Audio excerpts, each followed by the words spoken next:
Wax client కి తెలియదు face wax facial రెండు చేయండి అని వస్తారు. అప్పుడు మీరు ఏం చేయాలి? రెండుట్లో ఏదో ఒకటే చేయాలి. ఎందుకు చెప్పండి? ఫేస్ వ్యాక్స్ చేసినాక మనకేమైతుంది, స్కిన్ రెడ్గా అవుతుంది.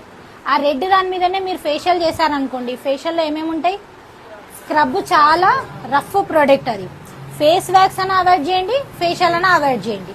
రెండుట్లో ఏదో ఒకటి అవాయిడ్ చేయండి. బట్ రెండు చేశారనుకోండి, వ్యాక్స్ అప్పుడే దాని మీద ఫేషియల్ కూడా అప్పుడే చేసినాం అనుకో, స్కిన్ మొత్తం రెడ్గా బర్న్ అయిపోయి ర్యాషెస్ వచ్చేస్తాయి. ఏది పిల్ల? అర్థమైందా? ఫేస్ వ్యాక్స్ ఫేషియల్ రెండు చేయొద్దు. ఫేస్ వ్యాక్స్ చేసినాక 2 days గ్యాప్ ఇవ్వండి. 2 days తర్వాత రండి మేడం. లేదంటే ఈరోజు ఫేషియల్ చేయించుకోండి, ఫేస్ వ్యాక్స్ 2 days తర్వాత రమ్మన్నారు. రెండు ఒకటేసారి చేయొద్దు. మనము ఏదో ఆశిస్తే అక్కడ ఏదో అవుతుంది. నువ్వు అట్లా చెప్పేసినావు అనుకో, నీ మీద మంచి ఇంప్రెషన్ వస్తుంది. అర్థమైందా? ఫేస్ వ్యాక్స్ మీద ఫస్ట్ మీరు హనీ ప్రాక్టీస్ చేయండి, తర్వాత రీకా, తర్వాత పీల్ ఆఫ్. టుడే ఈమె మీద ఏంది, నా మోడల్ ఏముంది మీకు ఫేస్ వ్యాక్స్. ఓకేనా? ఈరోజు నేను ఫేస్ వ్యాక్స్ ఎలా అప్లై చేయాలి, ఎలా